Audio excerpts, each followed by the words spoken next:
सेठ को पत्नी छोड़ना पड़ा महंगा। बहुत समय पहले की बात है। एक व्यापारी और उसकी पत्नी व्यापार करने के लिए अपने राज्य से दूसरे राज्य में जा रहे थे। जब वो दूसरे राज्य की तरफ सीमा में पहुंचे तो उन्हें रास्ते में कुछ डाकू मिल गए। उन डाकुओं ने उस व्यापारी और उनकी पत्नी के पास जो कुछ भी था वो सब कुछ लूट लिया और इस तरह व्यापारी और उसकी पत्नी को डाकुओं ने भिखारी बना दिया। इसके बाद डाकुओं का गिरोह वहां से चला गया। डाकू तो चले गए, लेकिन व्यापारी और उनकी पत्नी लूटने के बाद चिंता में पड़ गए और सोचने लगे कि आगे क्या किया जाए। एक तो अनजान शहर, और अनजान शहर में दोनों का बुरा हाल, क्योंकि अनजान शहर में पैसा ही सब कुछ होता है। व्यापारी अपनी पत्नी को लेकर अनजान शहर की तरफ बढ़ने लगा। उसे चिंता खाई जा रही थी कि अब मैं व्यापार करूं तो कैसे करूं। वो इसी चिंता में चला ही जा रहा था कि उसे नगर के बाहर एक साधु की कुटिया दिखाई दी। वह व्यापारी अपनी पत्नी को लेकर कुटिया की तरफ चल दिया। जब वो कुटिया के पास पहुंचा तो उसे वहां पर एक साधु महात्मा मिले, जो एक चबूतरे पर बैठे हुए थे, अपने शिष्यों को प्रवचन दे रहे थे। साधु को देखकर व्यापारी सोचने लगा, क्यों न इन साधु महाराज को अपनी समस्या बताऊं, शायद ये मेरी समस्या का कुछ समाधान कर दें। ऐसा विचार करके वो व्यापारी उन साधु महात्मा के पास पहुंच गया और बहुत ही विनम्र स्वर में उसने अपनी समस्या उन महात्मा को बताई और कहने लगा, महाराज, यदि किसी तरह आप मेरी पत्नी को किसी सेठ के पास गिरवी रखवा कर मुझे कुछ पैसे दिलवा दें तो आपकी बड़ी कृपा होगी। जब साधु ने व्यापारी की बात सुनी तो उन साधु महात्मा को उस व्यापारी पर दया आ गई। साधु ने अपने परिचित सेठ के बारे में बताया और उस व्यापारी को उसके पास भेज दिया। व्यापारी अपनी पत्नी को लेकर उस सेठ के पास पहुंच गया और उस सेठ से हाथ जोड़कर कहने लगा, सेठ जी, मुझे कुछ पैसों की आवश्यकता है मेरे पास गिरवी रखने के लिए, और तो कुछ नहीं है, बस मेरी पत्नी है। आप मेरी पत्नी को गिरवी रखकर मुझे कुछ पैसे दे दीजिए। मैं उन पैसों से व्यापार करके जल्दी ही आपकी रकम सूद सहित वापस कर दूंगा और अपनी पत्नी को आपसे छुड़ा लूंगा। तब तक मेरी पत्नी आपके दिए हुए पैसों में आपके पास गिरवी रहेगी। सेठ ने जब उस व्यापारी की बात सुनी तो वो पैसे देने के लिए तैयार हो गया और पैसों के बदले में व्यापारी की पत्नी को अपने पास गिरवी रख लिया। व्यापारी सेठ के पास अपनी पत्नी को गिरवी रखकर और उस सेठ से कर्ज लेकर व्यापार करने के लिए आगे बढ़ गया। व्यापारी ने उन रुपयों से अनाज का व्यापार शुरू कर दिया। वो व्यापारी सस्ते दामों में किसानों से अनाज को खरीदता था और दूसरे ज़रूरतमंद किसानों को महंगे दामों में बेच देता था। इस प्रकार व्यापारी ने उन पैसों से बहुत ही कम समय में अच्छा खासा धन अर्जित कर लिया। जब उस व्यापारी ने खूब पैसा कमा लिया तो 12 महीने बाद फिर वो व्यापारी उसी नगर में वापस लौट आया जिस नगर में अपनी पत्नी को उस सेठ के पास गिरवी रख कर गया था। वो व्यापारी नगर में आकर सीधा उस सेठ के पास पहुंच गया और सेठ के पास पहुंचकर कहने लगा, सेठ जी, आप अपना हिसाब करके मुझसे रुपए ले लीजिए और मेरी पत्नी को मुझे वापस लौटा दीजिए। ये सुनकर उस सेठ ने कहा, भाई क्या बताऊं, आज से 2 महीने पहले की बात है। तुम्हारी पत्नी अचानक बीमार पड़ गई और उस बीमारी के कारण तुम्हारी पत्नी की मृत्यु हो गई। मैंने तुम्हारी पत्नी का बहुत इलाज भी करवाया, अच्छे से अच्छे वैद्य को बताया, लेकिन मैं फिर भी तुम्हारी पत्नी को नहीं बचा सका। व्यापारी ने जब उस सेठ के मुंह से यह सुना तो व्यापारी ये सुनकर बड़ा दुखी हुआ। फिर थोड़ा धीरज बांधकर व्यापारी उस सेठ से बोला, सेठ जी, जो होना था वो तो हो चुका है। शायद मेरे नसीब में ही ऐसा लिखा हुआ था। वो मेरे साथ रहती तब भी आयु पूरी होने पर उसे मरना ही पड़ता। होने को कौन टाल सकता है। फिर भी आप अपने पैसे मुझसे ले लीजिए ताकि मुझे इस बात का संतोष हो जाए कि मैंने अपना ऋण चुका दिया और मैंने आपका कर्ज चुकाकर अपनी पत्नी को गिरवी रखने के कलंक से खुद को बचा लिया। व्यापारी की बात सुनकर वो सेठ बोला, नहीं भाई, अब मैं तुमसे वो पैसे कैसे ले सकता हूँ। जब मैं तुम्हारी अमानत ही तुम्हें नहीं लौटा सकता तो अपना कर्ज वापस लेने का मुझे कोई हक नहीं है। व्यापारी ने बार बार सेठ से अपना ऋण वापस लेने का आग्रह किया, परंतु सेठ नहीं माना। फिर उदास भाव से व्यापारी जब वहाँ से निकला तो रास्ते में फिर उसी स्थान पर पहुँच गया जहाँ पर वो उन साधु महात्मा से पहली बार मिला था। हमेशा की तरह साधु महात्मा अपने चबूतरे पर बैठे हुए अपने शिष्यों को प्रवचन दे रहे थे। व्यापारी भी मन की शांति के लिए वहीं पर जाकर बैठ गया और उन साधु महात्मा के प्रवचन सुनने लगा। साधु महात्मा ने जब व्यापारी को देखा तो साधु महात्मा उसे पहचान गए और उसका हालचाल पूछने लगे। व्यापारी ने पूरा घटनाक्रम उन साधु महात्मा को बता दिया। वो साधु एक सिद्ध महात्मा थे। व्यापारी की बात सुनकर उस साधु ने कहा, भाई, उस सेठ ने तेरे साथ धोखा किया है। तेरी पत्नी निश्चित रूप से जीवित है। भाई, तेरी पत्नी को या तो उस सेठ ने अपने घर में छुपा लिया है या फिर उस सेठ ने तेरी पत्नी को अपने किसी परिचित के यहाँ दूर किसी जगह पर भेज दिया है।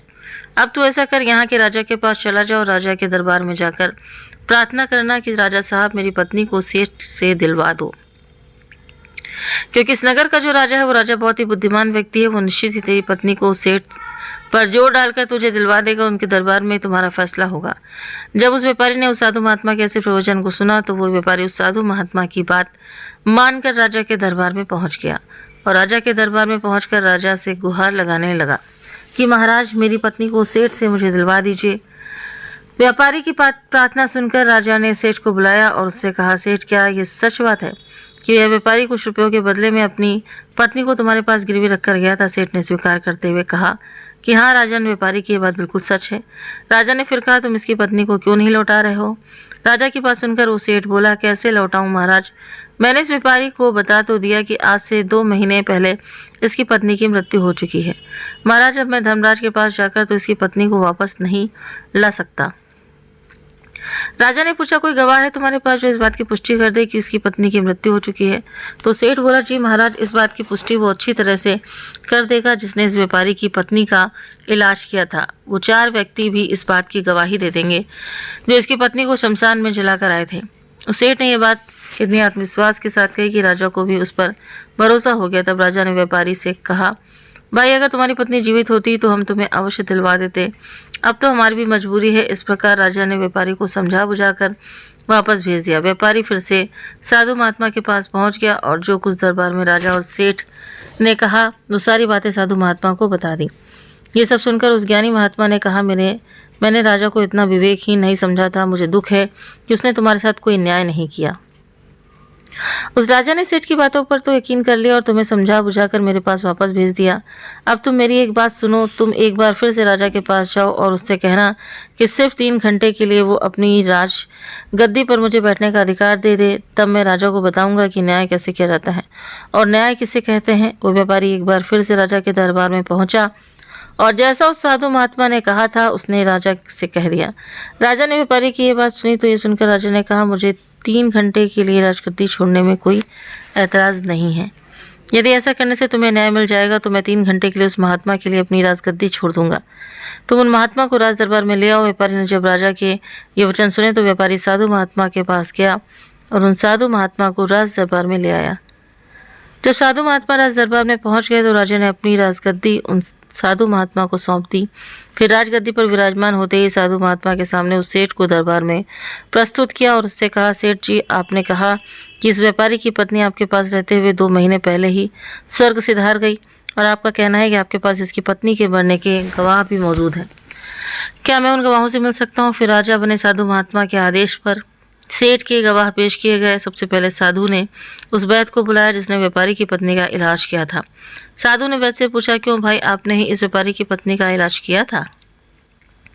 वैद्य बोला, जी हुजूर, मैंने ही व्यापारी की पत्नी का इलाज किया था। वैद्य की बात सुनकर वो साधु बोला, अच्छा वैद्य जी, मुझे बताओ कि तुम व्यापारी की पत्नी का इलाज करने के लिए सेठ के घर जाते थे या फिर व्यापारी की पत्नी इलाज करवाने के लिए तुम्हारे पास आती थी? राजा बने साधु महात्मा की बात सुनकर वो वैद्य उस राजा से बोला, महाराज जी, मेरे औषधालय पर स्वयं आकर दवा ले जाते थे। साधु बोला, यानी तुम विश्वास के साथ ये नहीं कह सकते कि वो दवा सेठ व्यापारी की पत्नी के लिए ही ले जाता था या फिर किसी और के लिए?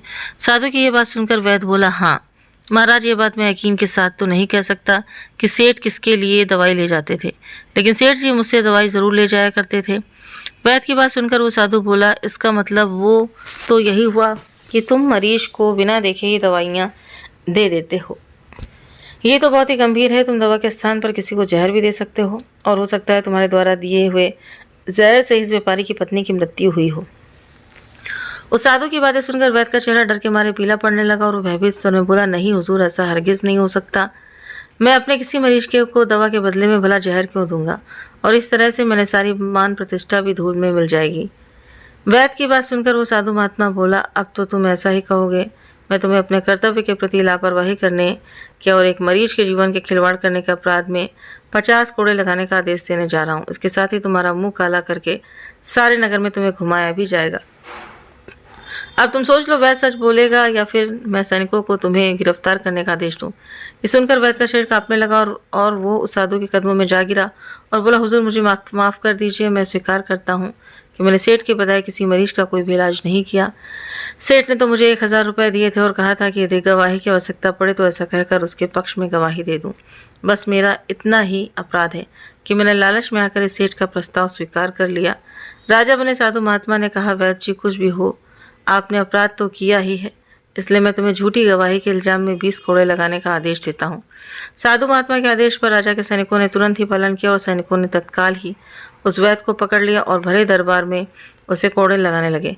पहला कोड़ा लगते ही वो जोर से चीख पड़ा और कहने लगा, महाराज मुझ पर रहम कीजिए, महाराज मुझ पर दया कीजिए, मैं मर जाऊंगा। हर कोड़ों के साथ उसके गले से करुणामयी आवाज़ें निकलने लगीं। उसकी चीखें राज दरबार में गूंज उठीं। वैद्य के साथ ऐसा होते हुए देख कर सेठ के गवाह के तौर पर बुलाए गए उन चारों व्यक्तियों के कलेजे दहल गए जिन्होंने व्यापारी की पत्नी को शमशान में ले जाकर जलाने की बात कही थी। अब बारी उन चारों गवाहों की आई। साधु महात्मा ने उनसे पूछा कि तुम लोगों का कहना है कि तुम चारों ने इस व्यापारी की मृत पत्नी का शव ले जाकर शमशान में उसे जला कर आए थे। मुझे ये बताओ कि अंतिम संस्कार से पहले जब मृत शरीर को स्नान कराया जाता है, फिर उसे कफन में लपेटकर धरती पर रखा जाता है, स्नान के दौरान क्या तुमने उस स्त्री का मृत शरीर देखा था? ये सुनकर उस सेठ के चारों गवाह कहने लगे, नहीं हुजूर, उसका मृत शरीर तो हमने देखा ही नहीं था। जब सेठ जी ने अर्थी तैयार कर ली थी उसके बाद ही हमें उसे शमशान में ले गए थे। हम उससे शमशान में ले गए थे और उसे जलाकर आए। उन चारों गवाहों की बात सुनकर वो साधु महात्मा बोला, और तुमने जानना भी उचित नहीं समझा कि उस अर्थी में कोई मृत मनुष्य लेटा है या कोई जीवित व्यक्ति? कहीं ऐसा तो नहीं कि किसी जहरीले पदार्थ से बेहोश व्यक्ति उस अर्थी में लेटा हो और उसे तुम शमशान में ले जाकर जलाकर आ गए हो? ये तो एक बहुत ही गंभीर अपराध है, इसके लिए तुम लोगों को मृत्युदंड की सजा दी जा सकती है। वो चारों गवाह वैद्य की पिटाई देखकर पहले से ही भयभीत थे। जब उन्होंने साधु महात्मा के मुख से मृत्युदंड की बात सुनी तो सुनकर उन सभी के हाथ पांव मानो बिल्कुल ही ठंडे पड़ गए हों। साधु महात्मा ने विनय भाव से सेठ की तरफ देखा। जैसे ही उस साधु महात्मा ने सेठ की तरफ देखा तो सेठ का चेहरा भय से काला पड़ गया। साधु ने सेठ से कहा, सेठ जी, तुम्हारे 5 गवाहों की तो पहले ही हवा निकल गई। अब तुम बताओ कि किसी की इच्छा के विपरीत किसी की पत्नी को जबरदस्ती घर में रखना और अमानत में खयानत के अपराध में तुम कौन सी सजा पाना पसंद करोगे? साधु महात्मा की बात सुनकर सेठ का चेहरा एकदम से सफ़ेद पड़ गया। उसके मुंह से कोई बोल नहीं निकल सका। राजा बने साधु ने कहा, सेठ, इससे पहले कि मैं तुम्हें 10 साल के कठोर कारावास की सजा दे दूं, अभी भी समय है कि तुम इस व्यापारी की पत्नी को दरबार में हाजिर कर दो। सजा के डर से सेठ ने तुरंत अपने सेवकों को अपने घर भेजा और सेवकों को घर भेजकर व्यापारी की पत्नी को दरबार में प्रस्तुत कर दिया। साधु ने सेठ से लेकर उस व्यापारी की पत्नी को व्यापारी को सौंप दिया और सेठ को झूठी गवाही के अपराध में 5 महीने की कैद की सजा सुना दी। उन चारों गवाहों को भी कड़ी से कड़ी सजा दी गई जिन्होंने व्यापारी की पत्नी का शव शमशान में ले जाने की झूठी गवाही दी थी। ये देखकर राजा आश्चर्यचकित रह गया और साधु के सामने हाथ जोड़कर बोला, महात्मा, आप धन्य हैं, आपने मुझे सिखा दिया कि न्याय कैसे किया जाता है। राजा की बात सुनकर वो साधु महात्मा बोला, राजन, मेरी 3 बातें सदैव याद रखना कि कभी भी इन 3 स्थानों पर अपनी पत्नी को अकेला नहीं छोड़ना चाहिए। अब हम आपको बताते हैं कि वो साधु की बताई 3 बातें। जिन स्थानों पर यदि कोई अपनी पत्नी को अकेला छोड़ता है तो उसे बहुत ही पश्चाताप करना पड़ता है। पहला स्थान, अगर आपकी पत्नी को कोई बीमारी घेर ले और वो बीमार पड़ जाए तो ऐसी स्थिति में कभी भी उसको बीमारी में अकेला छोड़कर नहीं जाना चाहिए, क्योंकि जब कोई मनुष्य किसी स्त्री से विवाह करता है तो वो विवाह के समय वचन देता है कि मैं तेरे सुख दुख में तेरे साथ रहूँगा। इसलिए बीमारी की हालत में उसके साथ सदैव बने रहिए और उसकी देखभाल करिए।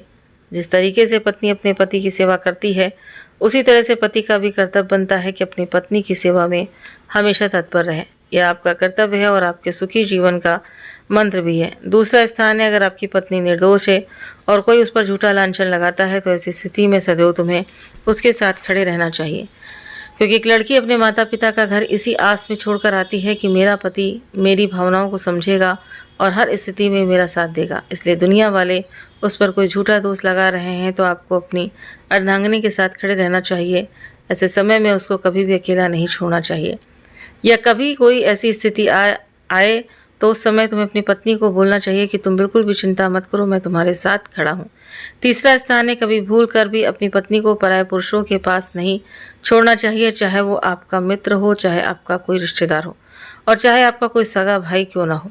किसी भी परिस्थिति में अपनी पत्नी को किसी अन्य पुरुष के साथ अकेला नहीं छोड़ना चाहिए, क्योंकि आज के समय में किसी का कुछ नहीं पता कौन कब और किसके साथ दगा कर दे। इसलिए कभी भी भूल कर भी अपनी पत्नी को किसी पराये पुरुष के साथ अकेला नहीं छोड़ना चाहिए। तो उम्मीद करते हैं कि आपको जानकारी पसंद आई होगी।